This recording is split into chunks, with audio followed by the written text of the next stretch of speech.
Thank you for tuning in to the best parenting show on the internet, Post Daily Dose. It's the Post. It's the Post. It's the Post. The Post Daily Dose. It's the Post. It's the Post. It's the Post. The Post Daily Dose. It's the Post. It's the Post.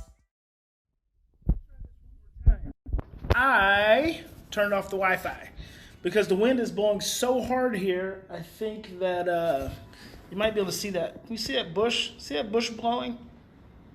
It is really whipping because the ocean is only like 3 minutes from here. So the wind is blowing off the ocean and it blows hard. So I turned off Wi-Fi, so maybe So I was thinking about what to talk about, and I thought about this morning. I had finally set my intent last night, that I was going to start getting up at 5 o'clock again and working on my book first thing.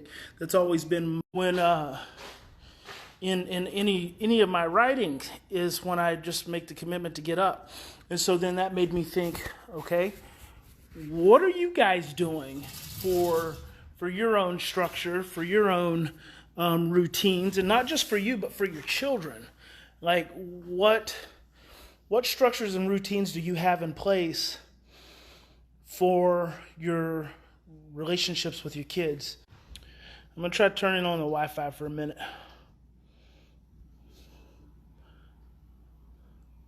Okay, we'll see if that helps. So, what structures and routines are you putting in place, and then what commitment on? Sorry guys, this might not work today. Hey there, Christy. Hope you're doing well. If I get cut off one more time, I'm just going to call it a wrap for today. What commitments are you making to yourself, and why structure is so important? Structure actually creates natural regulation for your brain.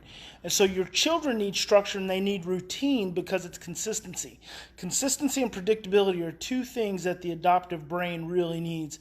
Adopted children, foster children, but really for all of us. When we have structure and routine, it really changes our ability to not feel overwhelmed by the unknown. And that's what's so important.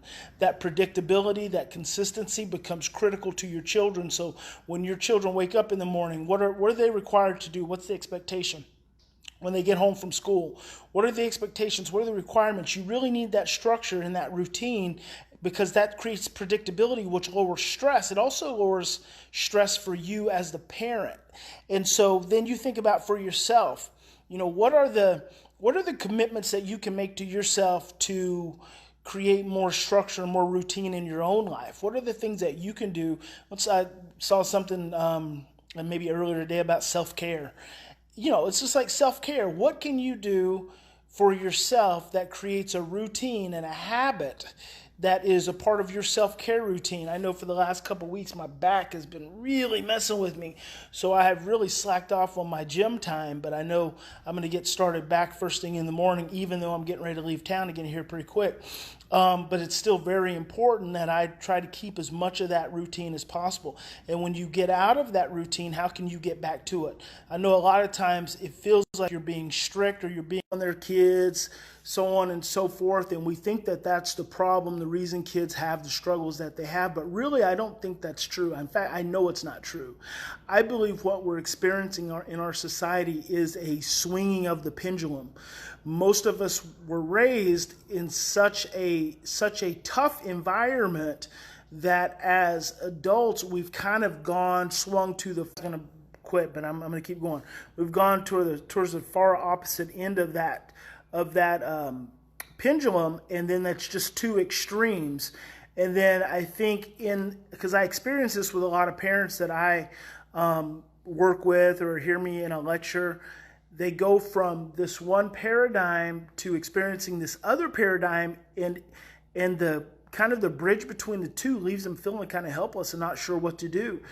And I think because some of us it is so important that we parent different than the way we were parented, that we don't know what to do differently. And so then we feel confused and overwhelmed. The therapist recommended 1, 2, 3 magic. Someone is getting paid for recommending 1, 2, 3 magic to a parent who is feeling desperate and hopeless and overwhelmed. And I laugh because it's just like ridiculous. But anyway, that's all. I keep losing signal, so I'm going to go, hey, Johnisha.